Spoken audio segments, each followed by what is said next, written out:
What is going on, everybody? Man, Micah's back for another video. Back here with my review of the S23 Ultra 2 weeks later. I was going to do this about a week later, but I kind of been busy and sick, and my wife's been sick, so I've been just having to be put on pause. I was even working from home. I have not been able to do a lot because just frankly not been feeling good. Trying to stay light on activities and make sure I maximize feeling better.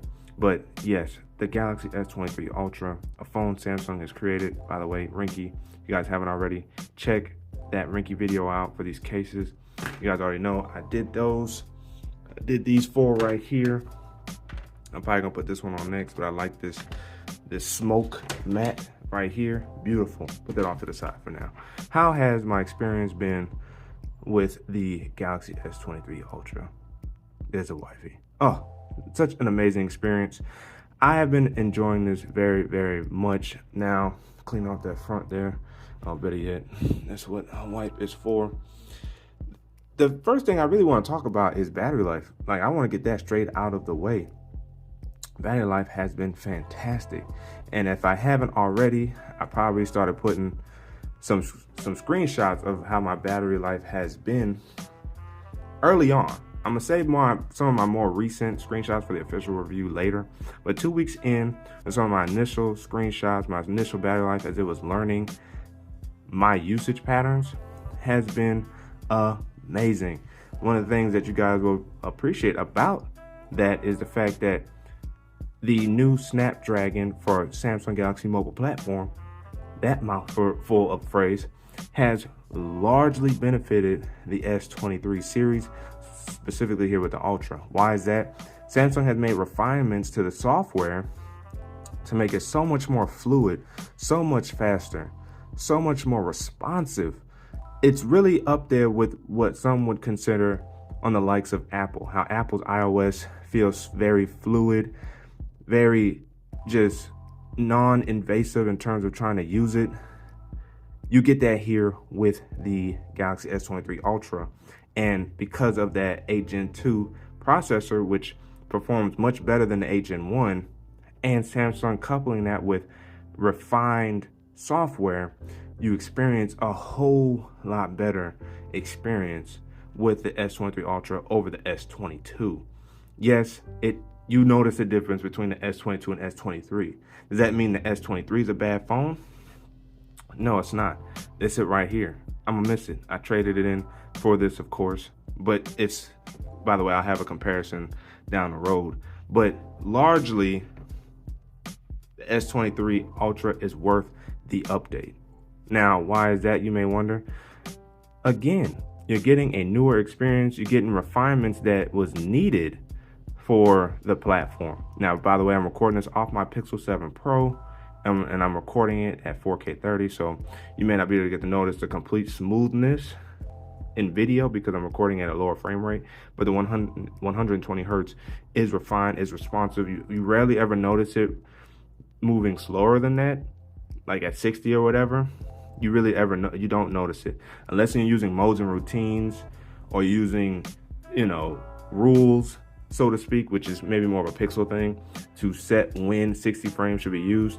With this Quad HD display and 120 hertz, it has not hampered the battery life at all on this device.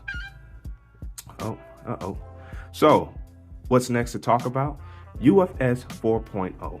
UFS 4.0 storage is also a reason why battery life is much better on here, as well as the fluidity and the speediness of this device. When you're considering talking about having to download content, when you're talking about downloading and installing apps and app updates, transferring photos and videos, you notice that with this device, everything installs and downloads crazy fast. I need to turn that off here. Downloads crazy fast.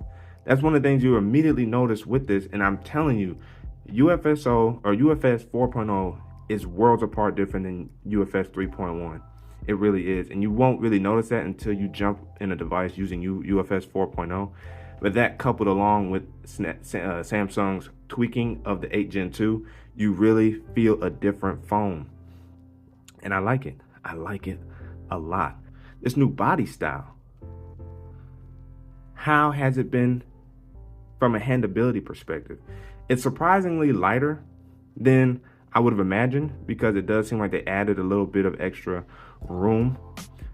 It's way, I wouldn't say way more comfortable than the S22 Ultra. The S22 Ultra definitely had its advantages in terms of how it fit in the hand, but because of these sharp corners, or sharper corners, on the S23 Ultra, you sacrifice some of that lesser curvature of a display for a little bit more sharp hold when it's injected into the mold of your palm. Now, using the pinky to hold it up, you know, of course you can do that. Trying to reach across the screen, you know, trying to do stuff like that. You notice that it is a little bit slimmer as well, but it largely is a more better experience than the S22 Ultra. And I'm glad that Samsung went in that direction to make these tweaks with it, because that was some of the things that people complained about. Even though for me, I really appreciated the size of the S22 Ultra. I liked how it felt curved and it felt comfortable in the hand. That's one of the things I do miss. I do like the changes that they made for the S23 Ultra, which makes it so much more pleasant to use overall.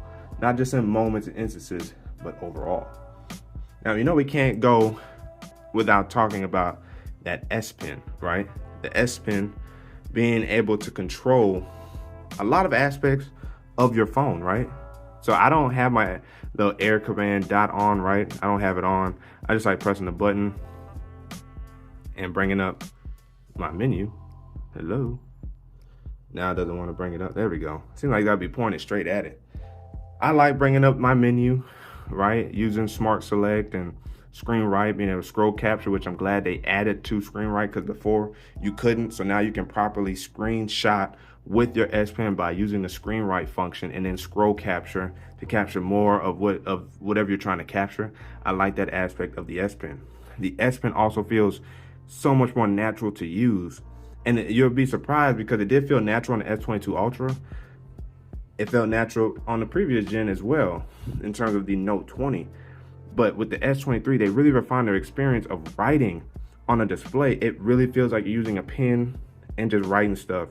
It feels so comfortable. The fact that you can control audio play in terms of play, pause, skipping, and reversing tracks. If we come in here, let's turn volume down. Let's put on one of my videos here. Where's my videos? Guys, check this video out here, of course. If I want to, boom, it's paused. Press it again. Oh, okay, now it's paused. Press it again. Now it's playing. Watch this. If I hit, now it skips forward and Floss pops up. Shout out to everybody. It's your boy Floss, back again with another video. If I want to go back to my video, boom, just like that, right? And I can pause it, right? Beautiful. But then let's say I want to go into my cameras. Now I can use the S Pen to take a picture. Boom, just like that, right? Press and hold. Let me double press. Oh no. Maybe I have to swipe over. Oh, that doesn't work. So let's go to video. Now I can record, see? Look at that. And then I hit it again to stop it. And of course I'm gonna go delete those because I don't need those. But you see the power and functionality with the S Pen. And of course you can also control the cameras with a Galaxy smartwatch. Preferably the Galaxy Watch, I think 3 and on, so 4, 5, and 5 Pro. You can control being able to take pictures and record video from your wrist as well. Matter of fact, got it on right there. So if I wanna show you guys something real quick, I gotta find the app. Do I have it? Yes, I do. Boom, allow by using the app, yep. Loading preview. It's gonna show me the same thing that's showing right now, which is gonna be black. Come on, focus. See, so now it's in video mode like I am right now. I hit, and you see it's recording. Bam. And then if I wanna come back and hit stop, it stops. So Samsung's software is so finely tuned for everything from that you want to use your phone with, including taking pictures and videos, and you see their ecosystem really coming together to combine and create a solid experience.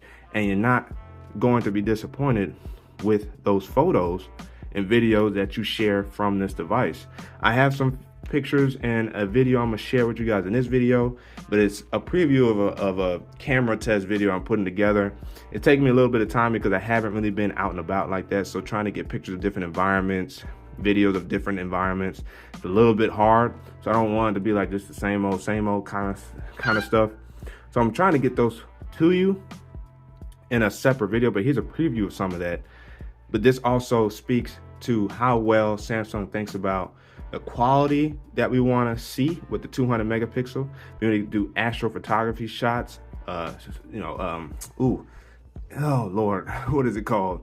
The stars, right? The leading, not leading stars, but following the stars, creating those starry photos, right? You can do that with this phone. The 200 megapixel camera is very solid in terms of video and photo, zoomed all the way in at 200 megapixels. Like, it's amazing what Samsung has done with these cameras, truly providing a good experience the first time around, right? Because last year was 108 megapixels and this year is now the 200, and they got it right more or less on the first try. So of course next year is going to be even better. The software updates throughout the year is going to make the cameras better as well, and you get to share those images and those videos across the Samsung Galaxy ecosystem with easy use via Quick Share, of course, or Nearby Share, Android's sharing property, thanks to Google, but then on social media as well. And your cameras work pretty well through the third-party camera apps. I know Samsung has stayed trying to work with, I believe, Instagram, YouTube, and I think Facebook, which would make sense because of Instagram. I don't know about TikTok though, and I don't know if they still are working with Snapchat, but you can definitely make better use of third-party software, and your cameras, they get great quality content out of them.